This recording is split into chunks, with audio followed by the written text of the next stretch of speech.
Hello दोस्तों, स्वागत है आप सभी का हमारे यूट्यूब चैनल एबी क्रिएशन में। दोस्तों, शुरुआत करेंगे आज के नए सेशन की, जिसमें दोस्तों हमें देखने को मिलेंगे पूरे 30 क्वेश्चन। और दोस्तों ये 30 क्वेश्चन आने वाले एग्जामों के लिए बहुत ही महत्वपूर्ण है। तो चलिए दोस्तों, शुरुआत करेंगे आज के सेशन की। पहला क्वेश्चन हमारे पास दिया गया है, सर्कस उपन्यास किसका लिखा हुआ है। जी हाँ दोस्तों, क्वेश्चन हमारे पास पूछा गया है, सर्कस उपन्यास किसका लिखा हुआ है। Option A Sanjeev, B Mannu Bhandari, C Amritlal Nagar, D Yashpal. तो दोस्तों सर्कस उपन्यास संजीव जी के द्वारा लिखा गया है, तो ऑप्शन नंबर ए दोस्तों इस क्वेश्चन का राइट आंसर होगा, संजीव। तो बढ़ते अगले क्वेश्चन की ओर। दूसरा क्वेश्चन हमारे पास है, आकाशदीप कहानी के लेखक कौन है। ऑप्शन ए भगवती चरण शर्मा, बी जैनेन्द्र कुमार, सी जयशंकर प्रसाद, डी अमृत रॉय। तो दोस्तों आकाशदीप कहानी के लेखक दोस्तों जयशंकर प्रसाद जी है, तो ऑप्शन नंबर सी दोस्तों इस क्वेश्चन का राइट आंसर होगा।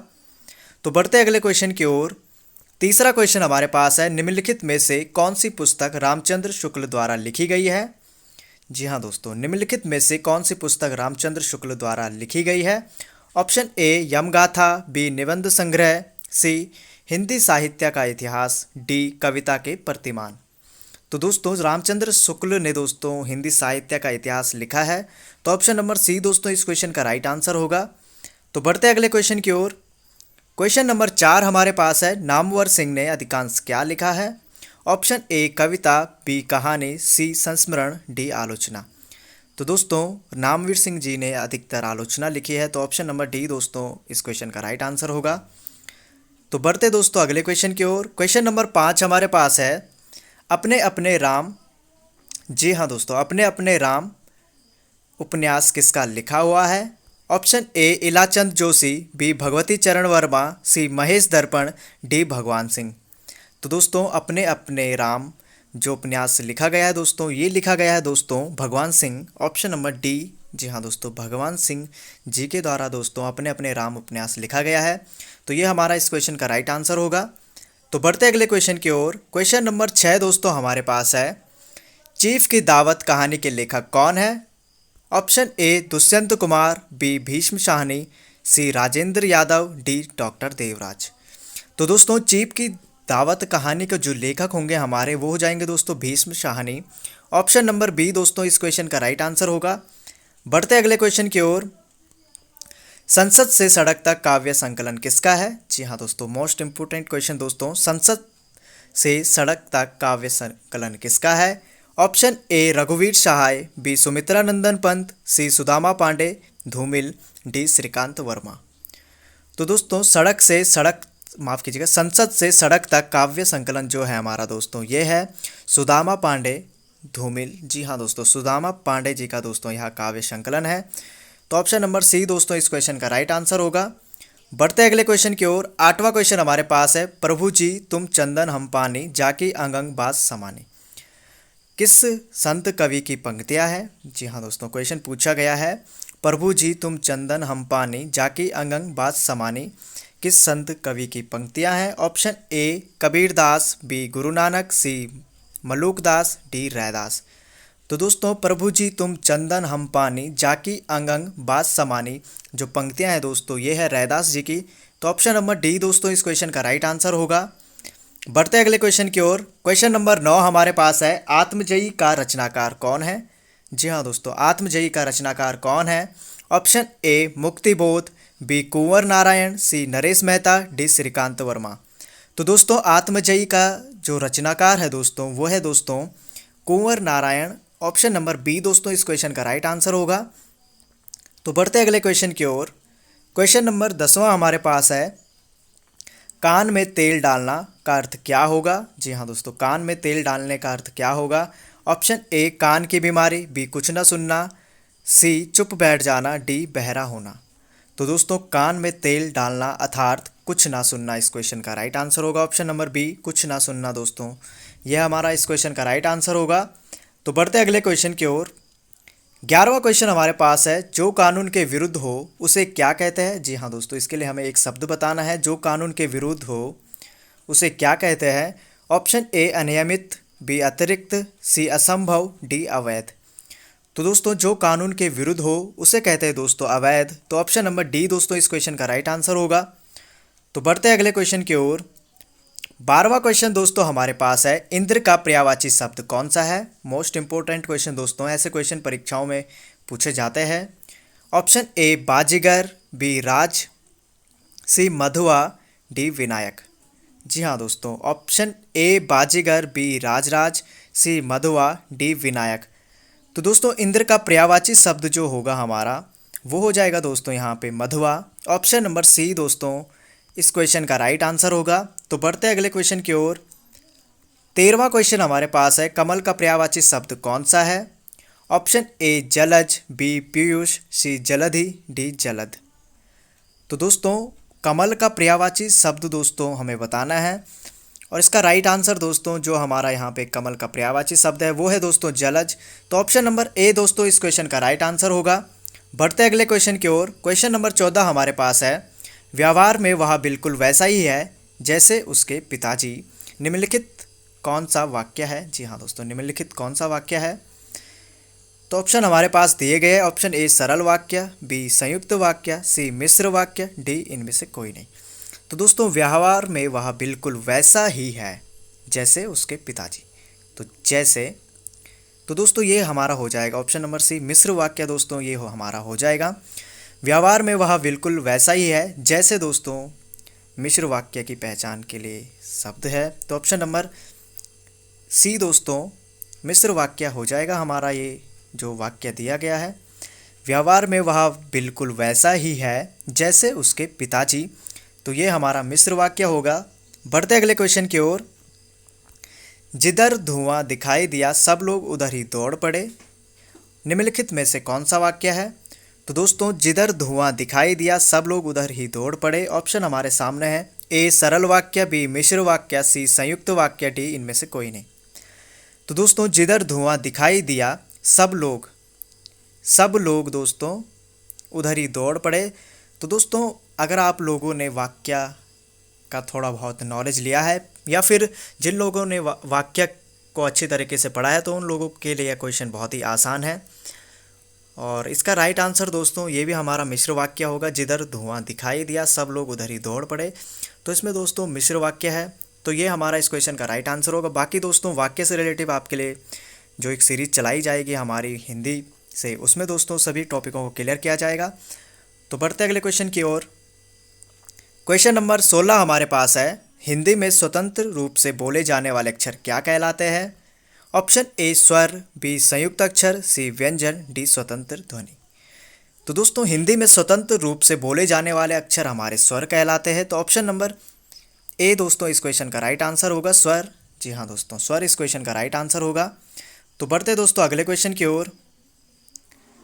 17वां क्वेश्चन हमारे पास है, का, खा, गा, फा में से कौन सा उर्दू से लिया गया है। ऑप्शन ए का, ऑप्शन बी गा, ऑप्शन सी फा, ऑप्शन डी खा। दोस्तों ऐसे क्वेश्चन बहुत ही महत्वपूर्ण होते हैं क्योंकि ये क्वेश्चन अधिकतर परीक्षाओं में पूछे जाते हैं, और इन्हीं क्वेश्चनों पे दोस्तों हम लोग कंफ्यूज हो जाते हैं क्योंकि हमें इन चीज़ों का नॉलेज बहुत ही कम होता है। तो दोस्तों का, खा, गा, फा में से जो हमारा इनमें से उर्दू शब्द होगा वो हो जाएगा दोस्तों खा। जी हाँ दोस्तों, खा हमारा उर्दू भाषा से लिया गया है। तो ऑप्शन नंबर डी दोस्तों इस क्वेश्चन का राइट आंसर होगा। बढ़ते अगले क्वेश्चन की ओर। 18वां क्वेश्चन दोस्तों हमारे पास है, भाषा के शुद्ध रूप का ज्ञान किससे होता है। ऑप्शन ए लिपि, ऑप्शन बी व्याकरण, ऑप्शन सी लिखित भाषा, ऑप्शन डी मौखिक भाषा। तो काफ़ी लोग दोस्तों इस पे कंफ्यूज हो रहे होंगे, इसमें लिपि भी दिया गया है, लिखित भाषा भी दिया गया है, मौखिक भी दिया गया है, व्याकरण भी दिया गया है। पर दोस्तों जब हम लोगों ने हिंदी की शुरुआत की, तो दोस्तों हिंदी में सबसे इम्पोर्टेंट जो हमारे पास जो ज्ञान लेने के लिए होता है दोस्तों वो होता है व्याकरण। जी हाँ दोस्तों, व्याकरण से ही दोस्तों हमारी हिंदी जो है मजबूत बनती है, इसी से हमें हिंदी का शुद्ध ज्ञान प्राप्त होता है। तो व्याकरण दोस्तों हमारा इस क्वेश्चन का राइट आंसर होगा। भाषा के शुद्ध रूप का ज्ञान दोस्तों हमें व्याकरण से ही प्राप्त होता है। तो ऑप्शन नंबर बी दोस्तों इस क्वेश्चन का राइट आंसर होगा। बढ़ते अगले क्वेश्चन की ओर। 19वां क्वेश्चन दोस्तों हमारे पास है, जिन शब्दों के अंत में आ आता है उन्हें क्या कहते हैं। ऑप्शन ए अनुस्वार, बी अयोगवा, सी अंतस्थ, डी अकारांत।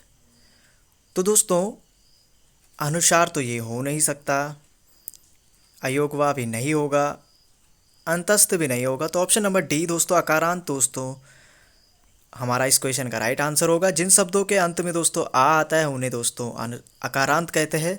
तो ये हमारा इस क्वेश्चन का राइट आंसर होगा। बाकी दोस्तों अयोगवा में आपके उपसर्ग अनुस्वार आते हैं। जी हाँ दोस्तों, अयोगवा में आपके अनुसार उपसर्ग आते हैं। तो ऑप्शन नंबर डी दोस्तों अकारांत हमारा इस क्वेश्चन का राइट आंसर होगा। बढ़ते अगले क्वेश्चन की ओर। 20वां क्वेश्चन हमारे पास है, निम्नलिखित में से कौन सी भाषा संस्कृत भाषा का अपभ्रंश है। काफ़ी इंपॉर्टेंट क्वेश्चन है दोस्तों। निम्नलिखित में से कौन सी भाषा संस्कृत भाषा का अपभ्रंश है। ऑप्शन ए खड़ी बोली, बी ब्रज भाषा, सी अवधी, डी पाली। तो दोस्तों संस्कृत भाषा का जो अपभ्रंश है दोस्तों वो हो जाएगा हमारा यहाँ पे पाली। जी हाँ दोस्तों, पाली दोस्तों इस क्वेश्चन का राइट आंसर होगा, ऑप्शन नंबर डी। तो बढ़ते अगले क्वेश्चन की ओर। 21वां क्वेश्चन हमारे पास है, भारत की प्रथम देश भाषा कौन सी है। देखिए दोस्तों ध्यान देने वाली बात है, इसमें पूछा गया है भारत की प्रथम देश भाषा कौन सी है। जी हाँ दोस्तों, प्रथम देश भाषा कौन सी है। Option A Pali, option B Sanskrit, option C Prakrit, option D इनमें से कोई नहीं। तो दोस्तों भारत की प्रथम देश भाषा जो है दोस्तों वो हो जाएगी पाली। ऑप्शन नंबर ए दोस्तों इस क्वेश्चन का राइट आंसर होगा। बढ़ते अगले क्वेश्चन की ओर। 22वां क्वेश्चन हमारे पास है, हिंदी की मूल उत्पत्ति किससे हुई है। जी हाँ दोस्तों, हिंदी की मूल उत्पत्ति किससे हुई है। ऑप्शन ए लौकिक संस्कृत, बी वैदिक संस्कृत, सी मागधी, डी शौर सैन्य अपभ्रंश। तो दोस्तों हिंदी की मूल उत्पत्ति हमारी शौर सैन्य अपभ्रंश से हुई है। काफ़ी इंपॉर्टेंट क्वेश्चन है दोस्तों, कई बार यह क्वेश्चन परीक्षाओं में पूछा गया है। तो इस क्वेश्चन को आप ज़रूर अपने मोस्ट इम्पोर्टेंट जो आप नोट्स बनाते हैं उसमें ज़रूर ऐड कर दीजिए, क्योंकि आने वाले टाइम में यह क्वेश्चन आपसे पूछा जा सकता है। तो बढ़ते अगले क्वेश्चन की ओर। 23वां क्वेश्चन हमारे पास है, हिंदी भाषा में वह ध्वनियाँ। जी हाँ दोस्तों, हिंदी भाषा में वह ध्वनियाँ कौन सी है जो दूसरी ध्वनियों की सहायता से बोली या लिखी जाती है। ऑप्शन ए स्वर, ऑप्शन बी व्यंजन, ऑप्शन सी वर्ण, ऑप्शन डी अक्षर। तो स्वर दोस्तों इसका आंसर नहीं होगा, अक्षर भी नहीं होगा, वर्ण भी नहीं होगा। तो दोस्तों व्यंजन, जी हाँ दोस्तों ऑप्शन नंबर बी व्यंजन दोस्तों इस क्वेश्चन का राइट आंसर होगा। हिंदी भाषा में वह ध्वनियाँ कौन सी है जो दूसरी ध्वनियों की सहायता से बोली जाती है, तो वो ध्वनियाँ दोस्तों हमारी व्यंजन है। तो ऑप्शन नंबर बी दोस्तों इस क्वेश्चन का राइट आंसर होगा। बढ़ते अगले क्वेश्चन की ओर। क्वेश्चन नंबर 24 हमारे पास है, स्वर्ग का पर्यायवाची क्या होगा। ऑप्शन ए नरक, बी ब्रह्मांड, सी देवलोक, डी धो। तो दोस्तों स्वर्ग का पर्यायवाची जो हमारा होगा वो हो जाएगा हमारा यहाँ पे धो। जी हाँ दोस्तों, ऑप्शन नंबर डी दोस्तों धो इसका राइट आंसर होगा।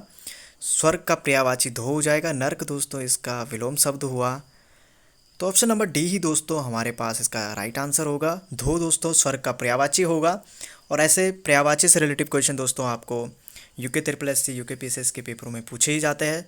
तो आप जो लोग कनिष्ठ सहायक की तैयारी कर रहे हैं वो लोग इन क्वेश्चनों पे अधिकतर ज़्यादा ध्यान दें। तो बढ़ते अगले क्वेश्चन की ओर।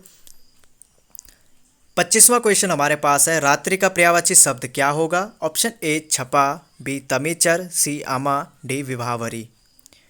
देखिए दोस्तों रात्रि का पर्यायवाची शब्द जो होगा हमारा वो होगा विवाहवरी। जी हाँ दोस्तों विवाहवरी।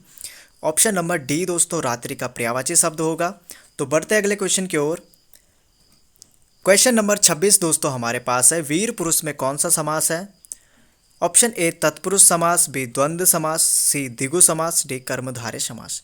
तो दोस्तों नाम से ही प्रतीत हो रहा है वीर पुरुष अर्थात तत्पुरुष समास दोस्तों इसमें हमारा हो जाएगा। तो बढ़ते अगले क्वेश्चन की ओर। क्वेश्चन नंबर 27 हमारे पास है, हर्ष का विलोम शब्द क्या होगा। ऑप्शन ए अप्रसन्नता, बी शोक, सी विषाद, डी दुख। तो दोस्तों हर्ष का विलोम शब्द हमें बताना है, और हर्ष का विलोम शब्द जो दोस्तों हमारा यहाँ पे हो जाएगा वो हो जाएगा विषाद। जी हाँ दोस्तों विषाद इसका राइट आंसर होगा। दुख नहीं होगा दोस्तों, काफ़ी लोगों के मन में दुख चल रहा होगा, प्रसन्नता भी चल रहा होगा, शोक भी चल रहा होगा, लेकिन दोस्तों हर्ष का विलोम शब्द विषाद होगा। ऐसे क्वेश्चन ही दोस्तों हम लोगों को अधिकतर पेपरों में कंफ्यूज करते हैं, और इन क्वेश्चनों को जानने का एक ही मेथड है दोस्तों, आपको इन विलोम शब्दों को अधिक से अधिक पढ़ना है। जो आपको मोस्ट इम्पोर्टेंट नज़र आते हैं उनको अपने नोट्स में लिखिए, ताकि आपके लिए काफ़ी इजी हो जाए आने वाले टाइम के लिए। तो बढ़ते अगले क्वेश्चन की ओर। 28वां क्वेश्चन दोस्तों हमारे पास है, निम्नलिखित प्रत्येक 4 विकल्पों में से बेमेल अर्थात असंगत शब्द को पहचानिए। जी हाँ दोस्तों, हमें इन 4 ऑप्शनों में से एक असंगत शब्द को पहचानना है।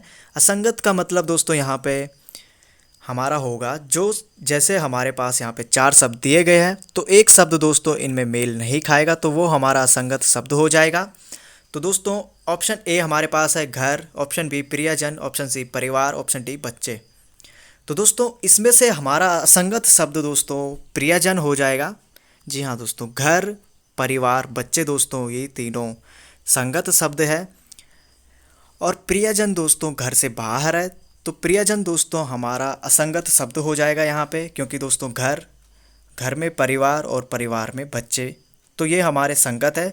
प्रियजन दोस्तों बाहर का शब्द है, तो ऑप्शन नंबर बी दोस्तों प्रियजन इस क्वेश्चन का राइट आंसर होगा, ये हमारा असंगत शब्द हो जाएगा यहाँ पे। तो बढ़ते अगले क्वेश्चन की ओर। 29वां क्वेश्चन हमारे पास है, परंपरा से एक निश्चित अर्थ में प्रयुक्त होने वाले शब्द क्या कहलाते हैं। काफ़ी इंपॉर्टेंट क्वेश्चन है दोस्तों। परंपरा से एक निश्चित अर्थ में प्रयुक्त होने वाले शब्द क्या कहलाते हैं। ऑप्शन ए योग रूढ़, बी रूढ़, सी यौगिक, डी संकर। तो दोस्तों परंपरा से एक निश्चित अर्थ में प्रयुक्त होने वाले शब्द हमारे योग रूढ़ कहलाते हैं, तो ऑप्शन नंबर ए दोस्तों इस क्वेश्चन का राइट आंसर होगा। बढ़ते हैं अगले क्वेश्चन की ओर। 30वां क्वेश्चन हमारे पास है जो कि इस सेशन का आज का अंतिम क्वेश्चन है। सामंजस्य का विलोम शब्द क्या होगा। ऑप्शन ए विवाद, बी कलह, सी संताप, डी द्वेष। तो सामंजस्य का विलोम शब्द दोस्तों काफ़ी इजी क्वेश्चन है, इसका विवाद हो जाएगा। सामंजस्य का मतलब होता है दोस्तों दो मित्रों में आपसी दोस्ती या फिर उनमें कुछ सब चीज़ें सही चल रही हो, तो वो सामंजस्य है कि उनमें किसी प्रकार का कोई द्वेष नहीं है, मतलब उनमें कोई किसी प्रकार का लड़ाई झगड़ा नहीं है, तो इसका विलोम शब्द दोस्तों विवाद हो जाएगा। तो ऑप्शन नंबर ए दोस्तों इस क्वेश्चन का राइट आंसर होगा, विवाद। तो इसी प्रकार दोस्तों आज का यह सेशन यहीं पे समाप्त होता है। उम्मीद करता हूँ आपको सभी क्वेश्चनों के आंसर समझ में आ गए होंगे। कमेंट बॉक्स में कमेंट करके ज़रूर बताइए आपको इन क्वेश्चनों में से कितने क्वेश्चनों के आंसर सही आ रहे हैं। और दोस्तों टेलीग्राम चैनल से दोस्तों आप हमारा ये आज का PDF प्राप्त कर सकते हैं, तो आप टेलीग्राम चैनल से ज़रूर जुड़िए, जिसका लिंक दोस्तों आपको डिस्क्रिप्शन में मिल जाएगा। तो फिर मिलेंगे दोस्तों आपको एक और नए सेशन में, तब तक के लिए दोस्तों थैंक यू।